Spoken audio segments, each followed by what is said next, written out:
Welcome to the Rise Above Show, formerly the From Grief to Relief Show. And www.dbtv.com.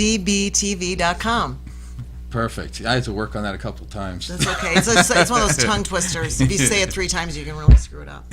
So I am Joe Peroni. I'm Heidi Mancini. And today, do we have announcements first? Yes, we want to thank Frank Scandura III, president of Frank's European Service, for sponsoring the From Grief to Relief Show. Also, Jay Young from City Athletic Club. He is also a sponsor of the From Grief to Relief Show. And I just want to make a quick note. Ask Kyle real quick what he thinks about the City Athletic Club. What do you think about City Athletic Club? I love City Athletic Club. I do too. Yeah. It's a great place to train, and everybody in there is good people. Show them your arms, man. They can't see from there. Give me a flex. Can you see it? Arms. Yeah, Wow. not bad. All right. Not bad. Ooh, not bad. Perfect. We're going to have to take the shirts off one of these days and do the... I'm a little cold, as you can see. So. And I just want to make mention that we're trying to get sponsors for this Grief to Relief show. We always are Rise looking... Above show. A Rise Above. Why do I keep saying that? Because we did the other one for 4 years. I know. I'm sorry. It's a Rise Above show, everybody.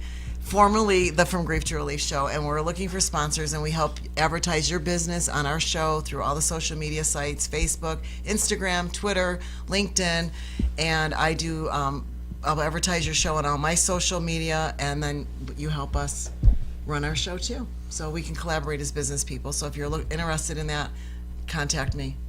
And I will. Wait a minute, this isn't Grief to Relief Show? No. Oh, man. Wrong one. Oh, No. So that I just want to make mention of that, the sponsorship. All right. So we have a great guest today. He took time out of his day to come here, and he has a perfect Rise Above story. So let's everybody welcome Kyle Ward. Thank you. Now, I'm pretty sure you provided Heidi with some pictures of you barely wearing any clothes so we can show off to everybody what you look like. Actually, most of my pictures, I'm barely wearing any clothes these days. Yeah. It was amazing that your transformation, that when I saw that transformation picture, yeah. I was amazed. And I don't know why, but we always assume that when we see people in shape that you're always been in shape. Right, so you guys didn't know I had dad bod at one time, huh? You had that whole thing. Yeah, I had the whole thing. I remember someone looked at it and they said, "You look like a guy that sat in an office desk all day and did TPS Drinking Miller reports." Lite. Yeah, and I was like, "Well, that's exactly what I was doing." That's what you were doing. Oh, seriously? Yeah. But yeah, you had a body transformation, so you went from a not so healthy place to obviously you were Mr. Nevada 2016 physique. Yeah, I took that overall. Overall. Over there in Reno. That was really cool. That's amazing. Yeah, it's funny. Facebook just reminded me of the day of a post I made. It was like 4 years ago, and it said, I still think I'm 26. I must be getting older. I think I'm 26, but my body just hurts a lot more for no reason. And it turned out, right? It turned out that it wasn't getting older that hurt. It was just being out of shape that hurt so bad. Yeah. Because everything I thought that was wrong with me, once I started getting into shape, I have a low back problem and I have the knee problem. All that hip stuff problem. pretty much went away.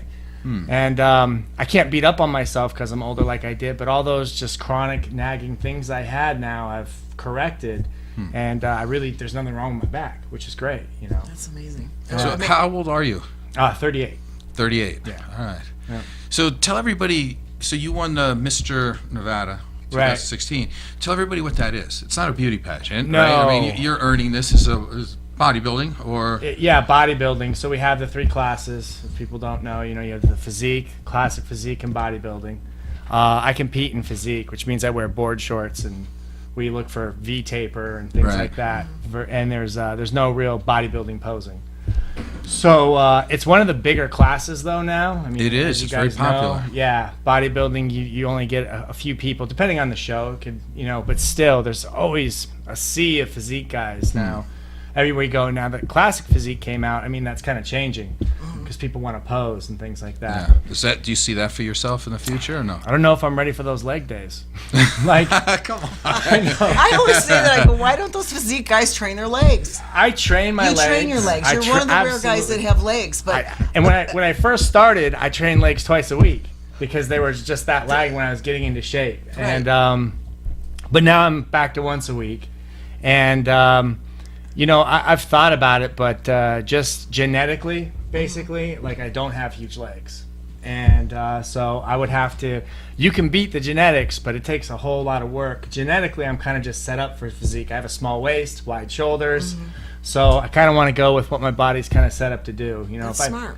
Yeah, if I really wanted to do classic, I could go for it and see what happens. But it's just not my. Plus, getting into it later on, let's face it, it takes a while to build a physique. Like it's not one of those things where you can be like, I can't place one year and now all of a sudden I just went pro. Like it doesn't happen like that. Like it takes a while. And I've been lifting weights now. Let's see, probably would say 2013, so about 3 years. That's it? Yeah, and it's been 1 year. We just had the Las Vegas Classic, and that was my first show I did. So it's been 1 year since my first show. So I'm new to the sport. Right. So, just to make mention, I didn't want to make it about you, but you did. You don't. I don't know if you know this, but he was 2-time Mr. Nevada for bodybuilding. See, there you go. At the Reno show, he did the overall in 2000. Well, I mean, I didn't say anything. Look at him. No, but Obviously. Yeah. So I just want to make mention because I didn't know if you knew that about Joe. That No. he was I 2-time, wouldn't be the one to say it, so I'm Well, glad. Yeah. The way to go. Yeah, exactly. But yeah, By the way, I'm Mr. Nevada. You're Mr. Nevada. I don't know if you too. knew that. I don't know if you know that. But I wanted Although to, it says it on my license plate. but Someone has that. it says it I somewhere. said that for you. Someone has that. But I wanted what you made mention about before with it takes time to build the physique. I love to hear you say that because so many people getting into the sport now, and I'm a personal trainer too, and everybody wants to look like these people that are Olympia level competitors in like a year or 2 years. Right. And the reality is they call it bodybuilding You mean for a 90? reason. You mean 90 days? Right. It's bodybuilding for a reason. I showed someone my transformation. They're like, "Well, how long did that take?" I said, "That's about 2 years." They're like, "Damn, I thought what? Not 90 days?" I'm like, "No, that's not 90 days." No. So that's a nice comment that you made because people need to realize that it's called bodybuilding for a reason. Yeah. It takes time to build a body. It really does. So. Yeah, anyway. no, absolutely. But it's a good time. I think it's the best thing on earth. But when you obviously you get pleasure and enjoyment out of it. Tell me what is the most for you? Like people start to, I think, worry too much about competitions, right? Like who's going to show up, when the next show is, the judges screwed me. Right. To me, it's never been about that. It's always about trying to reach full potential physically and emotionally within myself. And I could care less about the judges, to be honest with you. I'm there to do my own thing. You're so new to it. I was wondering where you lie in that. Well, I like where your head's at because at the end of the day, we can't control the judges. We can't control who shows up. And all the time you spend worrying about those things is just, you're going to drive yourself crazy. You know this already? Well, I know this already, not just from bodybuilding. These are just life experiences that I've had to learn along the way. You know what I mean? And it's the one thing in life we have control over is our actions and what we're doing. You know what I mean? I really don't have control over anyone else. Anyone that says they do is crazy. Now, can you make circumstances hard enough on someone so they might want to change themselves? Absolutely. But if they don't want to change, nobody's changing. No one's doing anything. You have no control over anyone else. Right. So I still do play the judge game a little bit, though. I want to get in front of the same judges. I want them to see my body changing, instead of be the new guy on stage every time. So as far as like the little political stuff, I think about it a little bit. But at the end of the day, you got to just bring the best package you can bring and see what happens. Right. So you control your diet. Yeah. That's 100% in your control. Yeah. You control your training. Yep. You control your sleep. Yep. I wish sometimes. Well, I mean, really want to go to sleep. being a parent, maybe not. Yeah. But pretty much you can control things. Absolutely. And so when we're talking about a transformation, I find it really interesting because people see these transformations like yours. Yours is incredible. But I think what they're looking at is just, a muscle developed. Mm-hmm. I don't know if they really get the whole thing about it's developing your mind to be strong enough to say no to the things that you need to say no to, yes to the things you need to say yes to, and knowing the middle ground of when to back off on things. Right. Yeah. So tell people about that a little bit.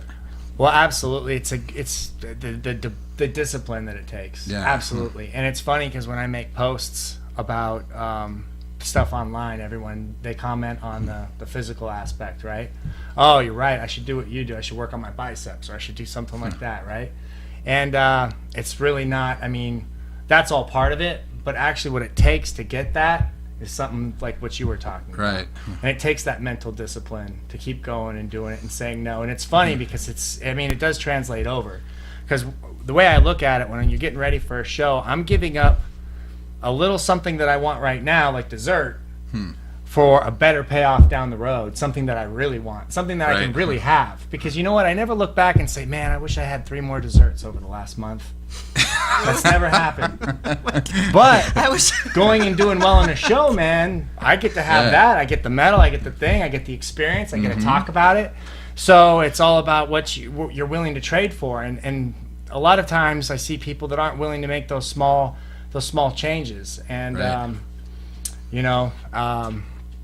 Or they want to middle it. Well, can I still have the piece of cake if I do? It's right.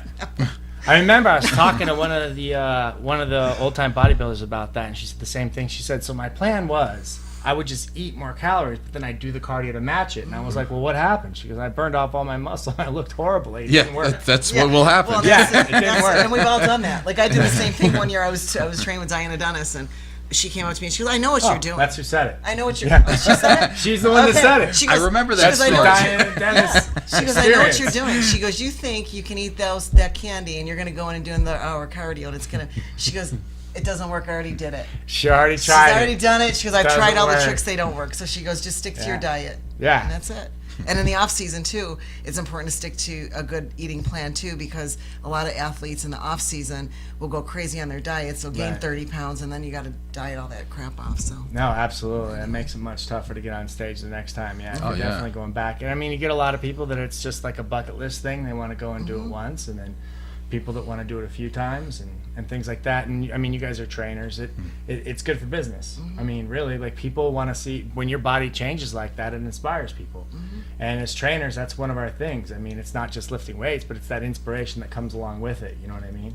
So I want to train with people that inspire me. Right. So what does it feel like to be up on stage and win? And know that your family and these people are like, wow, look, he did it. Yeah. What's that do inside? Oh, it feels amazing, man. Much That's more like than a piece of cake, much, right? much more. I'm telling you right now. I don't know. I might have to argue with that just for a second. I really like my cake. Somebody's having a little carb Right. day and having some difficulty. Right. Carrots just don't cut it. I've been eating my carrots and my peas, but that's good. It's all good. I get Yeah. and it's what you said. Do you want me to It's an tempt you with exchange. a red vine? No, I don't want one. You sure? I'm good. No. I'm good. I don't know. I think another half an hour cardio it might not Might- even might get count. rid of Yeah, that might red not even count. So you train people now. Yeah, do you? absolutely. Tell me about that. What it's like to be the leader now. Well, it's great. You know what? I wanted to be a personal trainer for a long time. It's a funny thing, but in my other life, I had gotten myself to the point where I made a certain amount of money, and I was married, and I was doing all these things. And I think it was like 2009. I go to my wife at the time, and I let her know. I said, I want to go be a personal trainer. And she was like, hell no, you're not. Like, how are you going to pay for all this? And it's not just her. She was right. I felt some fear about that because I was like, you're right. Because if I'm starting a new business right now, which I have no experience in and no clients, I'm probably not going to make all the money for a little while, you know? And, and so at that time I didn't do it. But circumstances came around to where it didn't matter anymore. And I had the opportunity to kind of remake my life the way I wanted to. And I'm actually grateful for that experience, you know? Like, What was the experience? well, Made you finally decide to do that? well, like I said at the time, so I have this house and I have cars. We have a little property in Utah. We got all this stuff going on that I have to keep afloat now with my job and make money. So to make that change, I would have had to give up some things. And, not just myself, but I think a lot of people have fear about the things they could lose, not realizing that it's just stuff. And I'd heard it before. It's just stuff. But I didn't feel that way about it. You know, it's one thing to say, it's just stuff. It's another thing to really feel like it's just stuff. Right. So I was afraid about all that, and I was kind of just, I was one of those people at the time that lived life. I had to show everyone how well I was doing to kind of feel better about myself, if that makes sense. Makes a lot of Like, sense. so at the time, I needed that house because I needed people to come over and be like, wow, nice house, because then I get to feel a little better. Wow, nice car. Then I get to feel a little better, So I have all this Outside stuff. validation. is what The you were- outside validation, because I'm missing some kind of inside validation, and I don't know how to get it. My whole life I'm thinking, if I just get here, if I just get the house, if I just get the car, everything will be great. I remember, like in that movie Fight Club, he said it too. He's like, so Dad, I graduated college. Now what do I do? He was like, get married. So I got married. And I'm like, now what do I do? And he was like, Have a but kid. have a Kids. kid. And like all these things that we do, because I'm thinking, you know what, I don't really feel and don't get me wrong, I didn't mope around. I wasn't like this sad guy. I was a happy guy. But when everything got quiet and there was nothing going on, it just felt like something was missing. I don't know what it is. So what ends up happening is, at the time I had gotten in a car accident or whatever, I'd been prescribed prescription pain pills. And like I had taken like drugs and things like that back in high school, but I had gotten to a point where I was like, you know what, this isn't for me. I can't be on drugs my whole life. I'm going to do something different. I moved to Vegas. I become a blackjack dealer. I start going to college. Like I do all this stuff. Now I see my friends, maybe they're doing a little coke or whatever. I'm like, I'm good. Not for me. And I'm like, sweet, this is all good. But something happened when I got prescribed those pain pills. And it's crazy. They say, you go around in life and you're like, am I going to be a good dad? Am I going to do well at my job? All these things. Well, you take a pain pill and all that goes away. And now the only thing I got on my list is pills. Right. And it's a much simpler life, and any kind of angst or anything that's going on in my life, the fact that I want to do something different with my life, all goes away when I take pills. I don't have to feel that anymore. And it was an amazing feeling. And even though I might have abused alcohol and things like that, they weren't things that I could keep doing all week long. Like eventually I'd just get too sick, I couldn't hang, I'd party on the weekends, recover all week, and then go party on the weekend again. So either I'm like recovering or I'm getting hammered. Right. And the pills are different because you can take the pills and go to work, and it makes work a whole lot better. You're numb. Well, you're numb, but I mean, it's the kind of opiates that you're taking actually releases endorphins and everything. We get a little bit of when we work out. Oh, absolutely. When you start getting that high and the juices start flowing and you feel great, well, you can take a pill and feel like that for a few hours. And the thing I didn't know about it is that they're extremely physically addicting. And I remember the first time I had stopped taking the pills, not knowing anything, and I get a runny nose and the chills and everything, and I'm shaking, I can't sleep, and I just thought I had a flu. Like, wow, I must have really got sick there for a minute.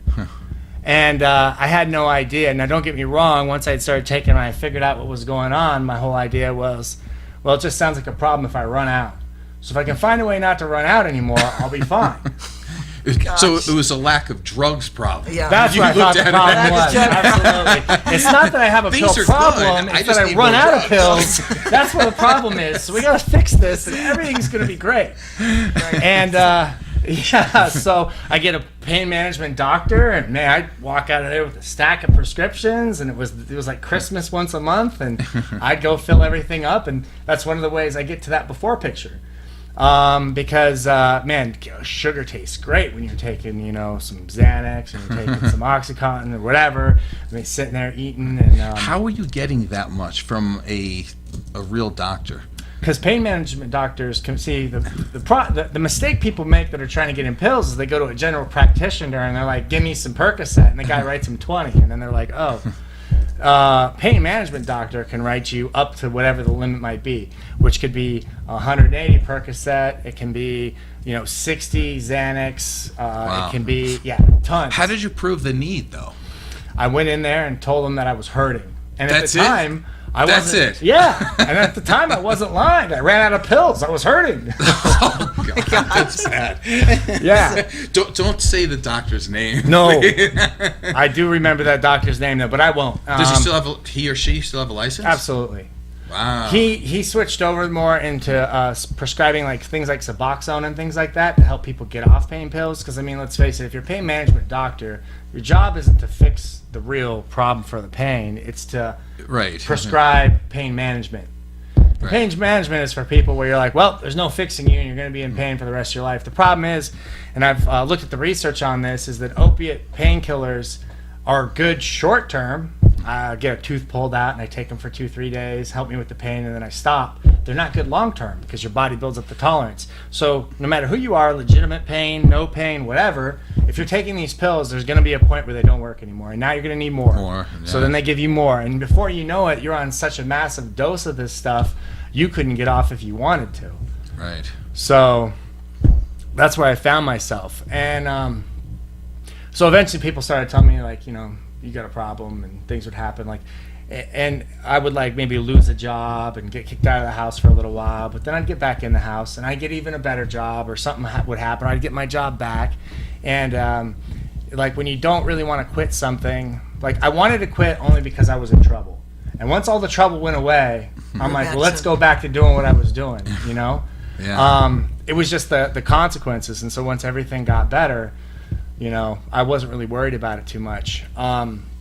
You know, at that time, that's when I was going through all this, you know, I ended up having my son. And I remember even thinking to myself, like, you know, man, I got to stop for this kid. Like, you know, I love this kid more. I would cut my arm. I would die for this kid. I got to be able to stop. And it's one of the big lessons, I learned about recovery and things like that. Like, there's no amount of love for someone else that will get you clean and sober. That's just the way it is. Why do you think that is? Because there's nothing outside of yourself can do it. Now, I'll say this. If I love my son, then I can do the work to get myself sober and show up for him. But it can't just be, man, I love you so much, I'm just going to stop and everything's going to be okay. Because let's face it, like, and this is just my experience when it comes to, like, drug and alcohol addiction. When you're abusing drugs and alcohol aren't really the problem. It's more of a symptom to the problem. Absolutely true. There's Yes. something else going on that you got to deal with. So to think I love him, so I'll just quit and everything will be good. I thought that for the longest time. Like, you know what? My real problem is I'm taking these pills all the time. If I just could get off these pills, then everything will be good. And I'd go put myself in a rehab for a detox, or I'd do whatever, and I'd come back out and say, great, everything's going to be good now. But the way I understand it, there's two parts to the disease. Now, there's the physical addiction, right? Which once we put one in us or whatever, we start going, we can't stop, or whatever the case may be. And it kind of shows up progressively, at least for myself. It's not like the first time I did it, it was crazy. It happened over a long period of time. Right. And what ended up happening is once I started, let's say I take a few pills one day, but I'd wait a couple weeks to take some more. Well, that doesn't sound like I'm abusing anything, right? But then nothing would happen, so then I would do it again, and the time would get shrunk down until eventually I'd end up taking them until there was some kind of consequence. Like I said, get kicked out of the house, get a DUI, whatever the case may be. I'm like the king of, I feel like I'm the king of DUIs. I talk to people and they got way more DUIs than I do. I don't know how that happened. I ended up getting like it was 6 or 7 arrests. Wow. Now, 6 or 7? 6 or 7. Now, because I still had money and I could get Did you drive lawyers- here today? Absolutely. So, but the thing is because you have money and whatnot, you can get out of the DUI. If you get a good lawyer, you don't have to take that DUI. But eventually, they're like, you got all these arrests. What's going on? And I remember when the judge told me that, you know, because what would happen is I would take they had switched medications I was taking until I'm taking an opiate and a benzodiazepine, which is like a Xanax, but they had an interaction. So what had happened is I'd black out. And when I'd black out, I'd do things like one of my DUIs. I went home and I took some pills and I laid down and take a nap. That's what I thought. And then I just woke up in jail in a padded room. And I was like, what am I doing here? I press the button and a cop comes up. I'm like, well, I'm not in a crazy hospital. I'm in jail. So that started happening, and then it was just, I remember when the judge told me, the judge looks at me and says, you have this many arrests and no conviction. I don't know what's going on here, but she didn't want to let me go. And I mean, I was a danger to I was a danger to myself. I was a danger to other people. So, I mean, eventually that all caught up to me, and I ended up going to jail for 7.5 months. And here's the funniest part about it. Like, all this other time I was having a little bit of a problem. I remember talking to a guy that had been sober a lot longer than me. And I said, telling him all the reasons why I'm not an addict or alcoholic. Well, I've never done that. I've never been divorced. I never lost my house. I never, blah, blah, blah. And what he said to me, he says, well, that's fine, but if you're an addict and you keep using, you're gonna get to experience those things. And sure enough, I end up going to jail. I'm divorced. The house is gone. The job is gone. Everything was gone. And there I am. And they put me in jail. I ended up doing 7.5 months, which I'd been to jail for a night. I had never done anything like that before. And that was, but in a way, it's kind of what I needed. Yeah. That was a horrible detox that went through in there because they don't care. Like, they're not trying to make you comfortable. If I would have had a beautiful Tempur-Pedic bed and a hot bath and people to massage me, Massage your feet. massage me, Yeah. I would have been miserable anyway. And what I got was, you see that metal bunk over there, and this little foam mattress has been beat down in there. I'd go lay on that, and literally it was the most painful 2 months I'd ever been through. 2 months? Not to mention, can't sleep because I've been taking downers for so long, and my system's all fired up. So I literally would lay there all night starving, and count the times that the guards would come and look in the door because there's no clock. So that way I knew when breakfast was coming because I was so Starving. hungry. Yeah. So so that's where I ended up. And when I got out, I thought I was going to go back to California, maybe stay with my parents, stay with my sister, help get on back on my feet. And they're like, no, you're going into a program, because I was facing 1 to 6 at that point in prison. Right. Felony DUI. So at that point I got out, and they said, you can't leave Clark County. So there I am, like, no job, no family, out here in Clark County.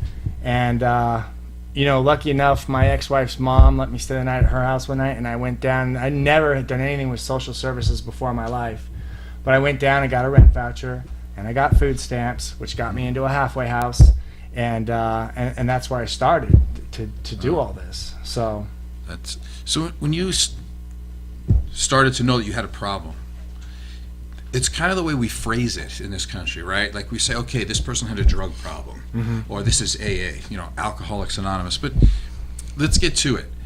That, in your mind at the time, was your solution. That's not the problem, right? The drugs are the solution to what you felt. So what was harder? It's like to say no to the drug, or to say hello to who you really are?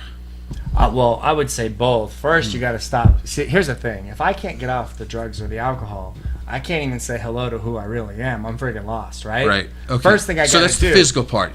First thing I got to do is get that stuff out of my system, because we're going nowhere until that happens. Right. Okay. One thing I don't do is talk to drunk and high people about getting sober or clean sober. It's a complete waste of time.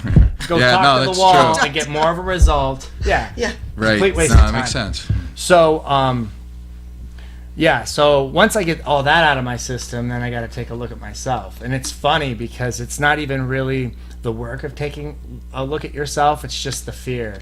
And I don't care who you are, alcoholic, drug addict, whatever. People don't like to do that. People don't like to take looks at themselves because they're afraid of what they might see. And I think, deep down, a lot of people just don't think they like what they're going to see. Right. So they'd rather not look at it. It's so much easier to go through life blaming everybody else for your why. It's because of them. They did it. If this had not went this way, everything would have worked out for me. And really, at the end of the day, like we were talking about, it comes down to taking responsibility for your own actions. And it's like, what can you? If there's going to be any change in your life, it begins and ends with you. And you can't do that without taking a look at yourself. But I'll tell you this: even though it might have been scary. Was the best thing I ever did. What were you scared to find? What were you afraid to see? I don't even know. I didn't have one thing where I'm like, I'm going to look and it's going to suck. It's like, why? I'd have excuses like, well, I'm doing really good today. Why do I want to like rehash, all this stuff, And I'll be honest with you guys, my childhood wasn't even bad. I wasn't beat. I wasn't sexually abused. I don't have any of that. And my parents are still married. Neither one of them are alcoholics. I've never seen either one of them drunk. Like, they have my dad have a beer or something. My mom would have a glass of wine every once in a while or with friends. None of that came out of my household. Upper middle class family. My pops came out of Intel in the 80s. I mean, they got a chip in every computer made now, so it wasn't like we were poor or anything like that. Really, I mean, it's one of the things I learned, people who say, it's because of where I am or what happened to me. Really, like, we drink or use drugs because we like the effect produced, and that's pretty much. It's interesting that you said that, because one of my things that Joe, he doesn't talk to me about it, but I read some of his stuff, and my question is always, what sets the person that we talked about this the other night. I said, I hate to say this, but there's just some people that are on drugs and alcohol that are going to die because they can't get to where they need to get. Absolutely. And to me, they're in the rehabs, they're in the system, and the reality is that no matter how many people they talk to, no matter how many counselors they see, they're going to be the ones that OD, shoot themselves in the head, they're going to die. Yeah. And I said, what is the deal where some people can get through it and some can't? And like, what would you say is the difference? The way that I was taught is there are some unfortunates that are unconstitutionally incapable of being honest with themselves. And no matter what you do, they can't get that honesty. And I don't even mean honesty with other people. I mean, that comes along, but it's honesty with yourself. Like, that's one of the biggest things I got out of recovery. Like, it's funny, I was listening to a podcast and they were talking about spiritual psychology is what they call it, and you can get a degree in that now. And I goes, well, what kind of degree is that? And she said, well, basically it's kind of where you learn how to listen to that intuition or little voice, basically something that we all have. But I mean, I remember when I was out there, I didn't listen to that. I mean, I'd get feelings about things I didn't want to be doing or did want to be doing. And I mean, drugs and alcohol take that away in a second, for one. For two is sometimes my idea of what'll make me happy isn't in reality what's going to make me happy. Right. You know? Sometimes someone can think, wow, if I just get this car, man, everything will be good. But, you know, it's a temporary thing, just like anything, you know. And if you really needed, like I did, a house or car to be happy, you're not doing it right. Right. Like, that's something that you're going to find within yourself. But, and it really, even though it might sound cliche, it's kind of about being true to yourself and what you want to do. You know, when I had the chance to rebuild everything, I could have went back and got a job doing what I was doing and made more money and doing those things. But someone that had more experience than me told me, he says, you know what, you always go and you put your life back together real quick and you start looking cool real quick again. He goes, why don't you go do a job you don't care about, makes just enough money to pay your bills, and work on staying sober, because that's the one thing you don't know how to do. And he was right. Yeah. That is, yeah, that's a good. And that was friend one of the right there. biggest, yeah, and that was one of the best pieces of advice I had. And so that's exactly what I did. I stayed in that halfway house for 6 months. I worked at a job. I didn't even go out and look for it. I went, some guy said, I'll give you a job. And I said, okay, I'll take it.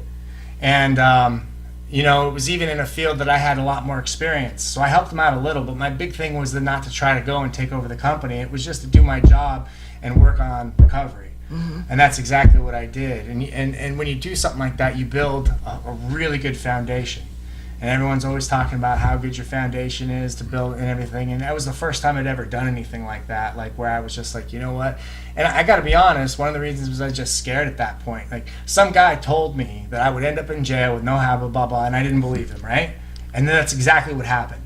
So, and I know some people, I don't want to be called an alcoholic, like at that, or an addict or whatever. At that point, I didn't even care what you called me anymore. I was like, I'm gonna end up dying if I don't do something about this. And like we talked about, you know, I had my son there, and you would sit there and think, like, I don't care what you do. Daddy was sick. He was that. Kid doesn't care. Kid's going to think I wasn't good enough for Dad to hang out, to be with me. You know what I mean? And That's what they say. right. And that was just something that I was unwilling to do. The difference this time was I knew that I'd have to take certain steps for myself if I was going to be able to show up for him. And they always say, you know, you can't give away what you don't have. And it's great to want to go there and be the crying shoulder and be there for people, but if you haven't worked through experiences yourself, what tools do you actually have to give them? You don't have them. You don't have them. And that's just, and the sad thing about it is every person has tools if they take a look at their life and deal with the things that are going on. It's the people that run away from it and hide from it and don't deal with it end up without those tools. And I think there's something about, you know, just people in general. When you have those tools, you become useful to your fellow people. And when you don't, you don't. And I think that feeling of uselessness sets in. And you can try to cover it and act however you want to try to hide it. But at the end of the day, you know who you are. You know what you did, whether you like it or not. And at the end of the day, you might need, if you're not doing those things, you might need some drugs and alcohol, or focus on something outside of yourself to take away that kind of angst that, you know, you might have. I find it really interesting, especially these days with social media, and I see it so much. Like, someone will go, "Wow, I got 20,000, you know, likes, or whatever you call it, Instagram followers, things like this," and they have all these outside things, external validation to prop them up, and they're like, "Well, I'm temporarily happy." But you know, when they go to bed at night and they put the head on the pillow in this silence, that they don't like themselves for some reason. And what you say too, it doesn't sound like you had childhood trauma, but what does come out when you talk a lot is that what you have, you didn't feel in here. So have you figured out why that was, and how you can, or have you corrected that? Yeah, so the way I usually talk about that is like when I was using it, I always felt like I was missing something, or there was something I'm supposed to be doing and I didn't know what it was. Like, oh man, it's almost like I have a purpose and I don't know what it is, and it would drive me nuts. And, you know, when I first got out of jail and started working, I started getting tastes. It didn't happen right away because it takes work, you know, you got to get uncomfortable. Change is uncomfortable. And if you're unwilling to be uncomfortable, you're unwilling to change. So really, one of the keys is learning how to be comfortable being uncomfortable. I love that. Isn't that the essence of bodybuilding too? Absolutely. How does a muscle grow? by doing the same thing you've done before? No, right? You got to challenge it. You have to be uncomfortable. If you go and lift the same weights every day and never change anything, your body gets used to it, it stays, and it stagnates. And that's one thing I like about fitness and recovery is they run so parallel. You know what I mean? It's like you either continue doing the work or you don't. Wouldn't it be great if I got ready for a show and looked crazy and then I was like, well, I got there, guys, and now I can just stop doing cardio and lifting weights and eating and I get to keep all this.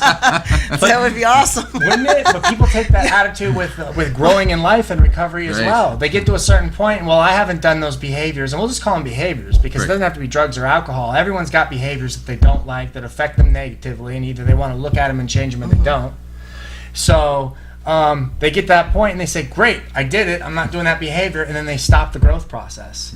But it's about staying in the growth process because you don't get to keep it. I mean, maybe you've built, and after a show, I've built such a physique, I could go out and eat donuts for a week and it wouldn't really do anything.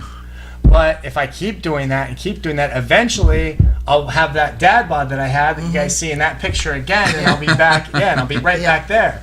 And you know what? As a personal trainer, it doesn't work. As a guy in an office filling out TPS reports, nobody cares. Right. That's right. So the growth process for you, what did you really need to look at? One thing that I looked at is, things that I had resentments over that I felt that it didn't go well for me in my life, basically. Maybe people that had done me wrong, things that I had done to people that I thought were wrong. I did a lot of things. I did things in high school to people that I didn't really feel so good about. Now, I'd smash it down and I thought about it, but there was things I did and ways I acted that didn't really line up with, let's say, I don't know how you guys describe it on the show, but I mean, they say that you got your, I've heard it explained, you got your inner self there, right? And these are the things you're really supposed to be doing, but then you build up a wall around it of things, and when that wall, whether you want to call it an ego, whatever you want to call it, when those things you're doing don't match up with that inner self, you're always going to kind of feel that angst or that kind of like things aren't good enough, or I'm not where I should be. Exactly. So I had some of those things. I had ideas about life that were incorrect, like somehow when I got the right house, the right wife, and the right car, that I was going to be happy. And really the thing about it is, if you're not happy right now, then you're not going to be happy when you get the house either. Temporarily, because it's awesome to get a new house, trust me, but it's only a temporary thing. It can't So now you'll just not like yourself in a bigger house. Exactly. Wherever you go, you show up. My favorite thing is people like, you know what, this isn't working out. I'm going to move across to, you're going to move, but you're still going to be there. Right. And if you can't be happy where you're at, you're not going to be happy over there either. Yeah. And that was a big thing. And things like resentments, like we were talking about, problems you may have from other people. My dad yelled at me. I remember when a guy with more experience than me said it to me. He goes, you could very well have some issues with your dad's name on it. He said, but the fact of the matter is, the solution has your name on it. Right. And no matter what kind of background I came from or what happened to me, it's up to me now to get right with those things and move forward as a person. And we all have them. I mean, there's nobody out there. I did meet a guy once. He had a very powerful father, took care of everything for him. And you know what that guy was like? He was a 42-year-old, 6-year-old. He cried. He couldn't have relationships because he never had to grow up, because he had people, Exactly right. I'll get helicopter type of parent. Yeah, well, I'll get you out of trouble. Let's do this for you. He never had to go through those experiences himself. I had a really good friend of mine. He runs halfway houses. And I remember one time he almost had to kick out the whole house. So why'd you do that? And he said, I would never rob those guys of their experience. I'm stealing from them if I let them get away with what they're doing. And you are. Every DUI that I got out of, what happened? I went and got another one. Yeah. Right. Yeah. One of the things that when you talk about that, when I was dealing with my daughter, and I'll keep this short, people would say, well, how do you deal with it as a mom to do that? And I would always say, this is the right thing to do right now, and it would benefit her later. And in the time, in the moment, it didn't feel too good making those type of decisions. And I agree with that, having a son as well, because you want him to be happy, and you don't like them to feel pain. You don't want him to feel pain. You don't want him to feel sad. Unfortunately, pain, and like we said, being uncomfortable motivates people to grow. So if you had someone that never had it, I mean, it's there for a reason. And so if you had someone that never had any pain their whole life, well, first off, they had people like that. Physical. We'll talk about physical pain. Right. They're born and they feel no physical pain. They don't live like past 12 or something. And that's because they don't know when they're being burned. They don't know when they're breaking something. They don't know these things. Pain helps us grow and do what we need to do. And it's a hard thing to watch your kid go through some pain, and you want to take it away for them. But you're really cutting their experience short when you're removing the pain that they need to have. They got to go through their own experience. And guess what? When they go through that experience, now they know how to deal with that situation. And whether it's a kid or an adult or whatever, and then down the road you meet someone who's going through the same thing, and now you have the ability to help that person. And now all of a sudden your experience and your pain helps other people, and you become just more useful in general. And that's a big thing. You know, in the recovery community, we all help each other out. And, you know, that's a big thing. Like, to be able to use your experience to help somebody else out is an amazing thing. To see someone come back, because, I mean, it's a hopeless situation when you're like that. I remember when I got that right before my last DUI. I wasn't going to kill myself, but I thought to myself, you know what, man, if I just wasn't here. Like, I failed in everything. I failed in my marriage. I failed my son. I failed in my career. I failed in everything. And that's a hard place to be. And at that point, I just kept taking pills and using because I just wanted to get through the day without having to think about what I had become. Right. It sounds like, too, when you're doing all this soul searching, even after all these consequences were happening, it was before that your self-esteem, there was something there that told you that you weren't good enough. No, absolutely. And that's the thing. I don't know if you've ever seen the DSM, but it's like this thick of all these disorders. They just came out with the DSM-5. And it's ridiculous. I mean, the thing is huge. It's hard to hold. It's so Yeah, big. it's crazy. But if you could just give somebody self-worth and self-esteem, the book would be like, you know, like this. If It would only be they down had to the nothing. self-esteem pill, right? Yeah. The self-worth pill. Yeah. So, but you did the work. You know, you have to look at yourself. Like, even not going through trauma, but you just never know how you look at a situation. Maybe you look at a situation and said, you know, my parents are so great at what they do. Can I live up to that? Absolutely. You know, it could be that. It could be anything. Like It could be it subconscious. was 3:00 on a Thursday, and you wanted your dad to play ball with you, and yet he was working overtime again and wasn't going to see you until 3 days from then. Right. And you looked at it and said, "I'm making this part up. I don't know," but it could be so many things. It could No, be absolutely. very. Yeah. I mean, Pops was a type A personality type guy, and he was very successful at work and things like that. But he's also like an ex-Marine. He was pretty hardcore, and you know, and I mean, I did a lot of great things with my dad. And here's the way I had to look at it, right? Because when I'm using, I want to blame other people, and I want to be like, well, if my dad had just got it right, I wouldn't have to be going through all this, would I? Which is a load of crap. But really, when I That's a load of crap. Yes, it is. when I look at it, he did better with what he was given, and that's really all you can ask out of anybody. I remember before my grandpa died, and he goes, "Yeah, your dad." He goes, "I never gave him anything but a hard time. He did everything he did on his own. He didn't get money for college. He went in the Marine Corps, got them to pay for college. Then he went on to get a master's degree, and this is without anybody helping him. I mean, and the rest of his family, I mean, his brothers, they live in trailers and stuff like that. Like, he built himself something, and he wanted to be a good dad and provide for his kids, and he ended up doing all that. He did the things, and that's a very respectable thing. Wow. Was he perfect? Absolutely not. Nobody is.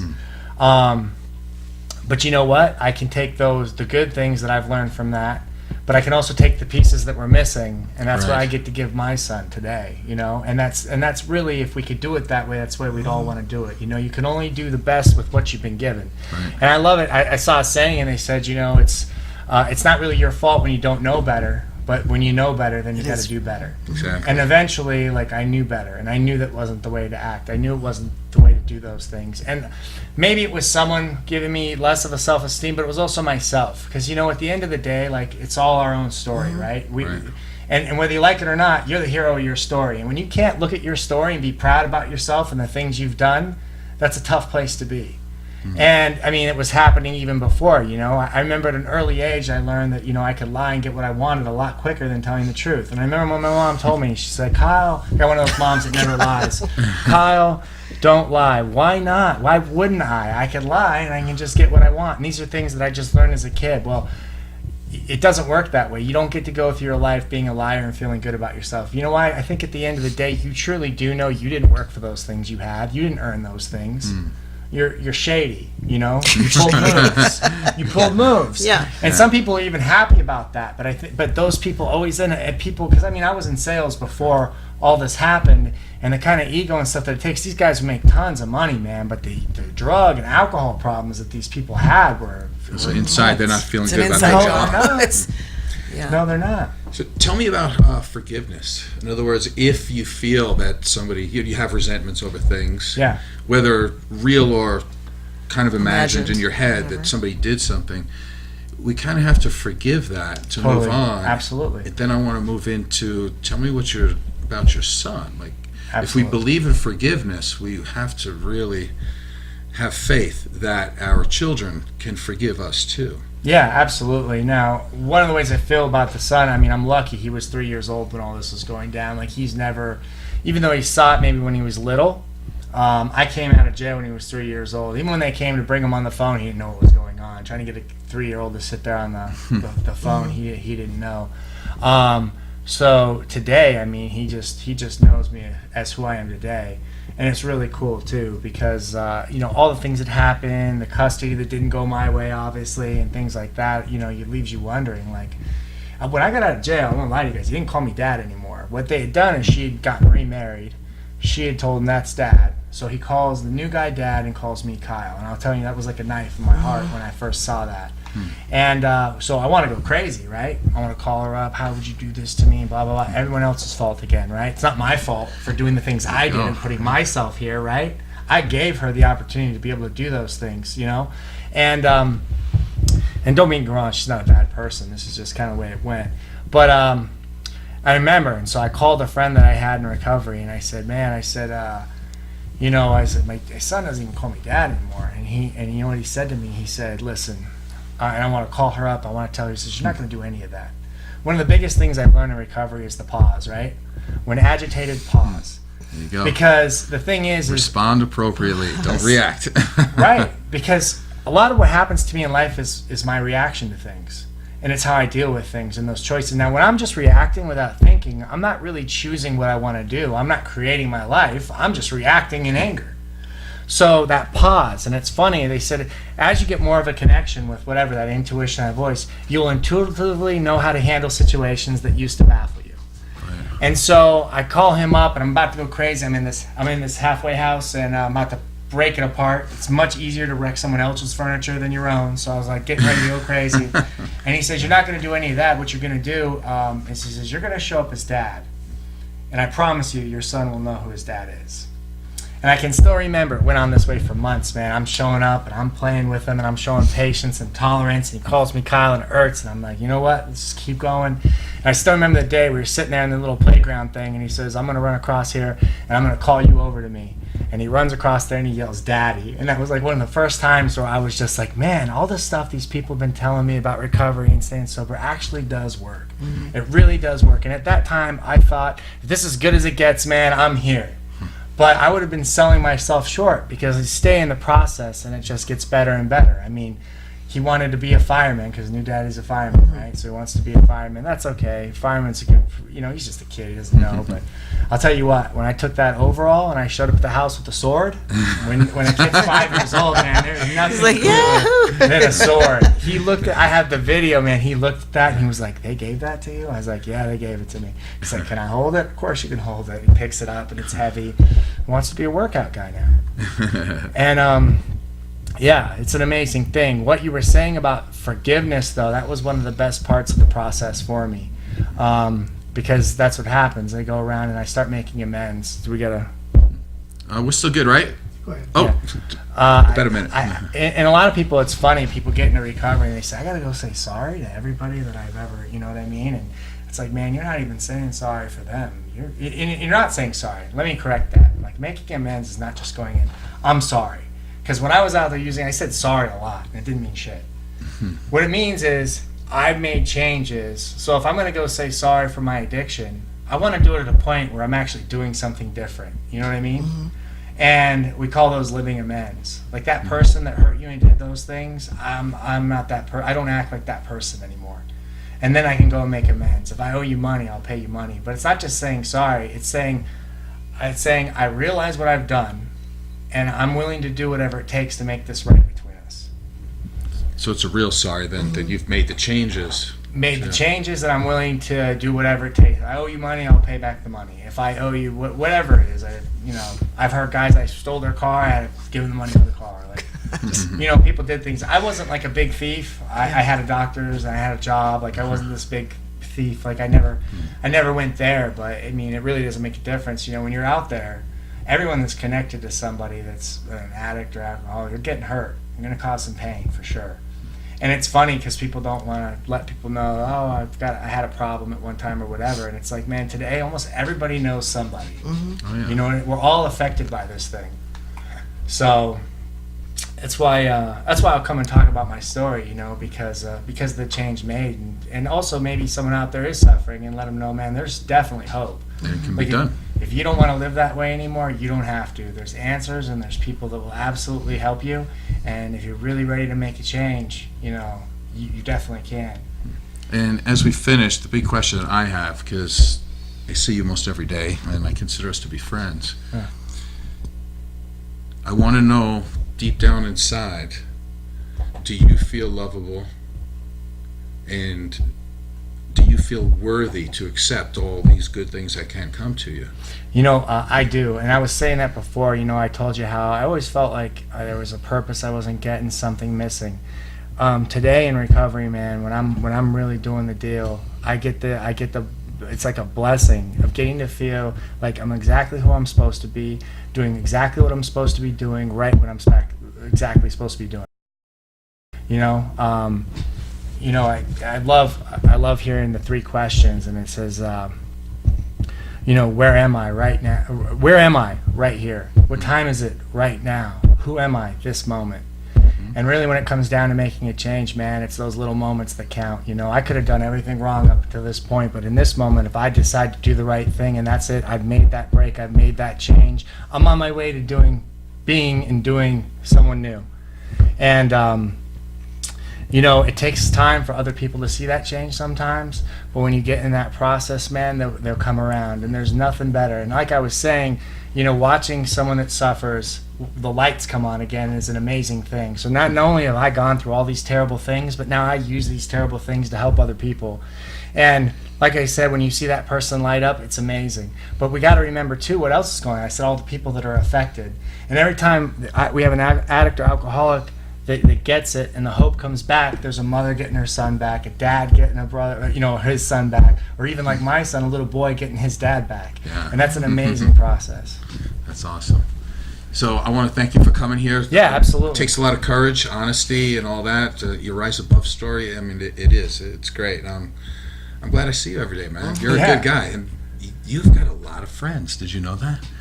Gosh darn all the likes and stuff. All the I mean, in terms of our likes, you have more likes than some of our, I think you might land in the #1 spot, just so you know. That's hilarious. Not that it matters, because we care about what goes on in here, not out there. I get that. Man. Absolutely not. Thank you for coming here today. Thanks for having me on, guys. Thank you. I appreciate it. Thank you. Yeah. So this is the Rise Above show. I am Joe Peroni. I'm Heidi Mancini. And Mr. Nevada. Name? Kyle Ward. Kyle Ward.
Before my friend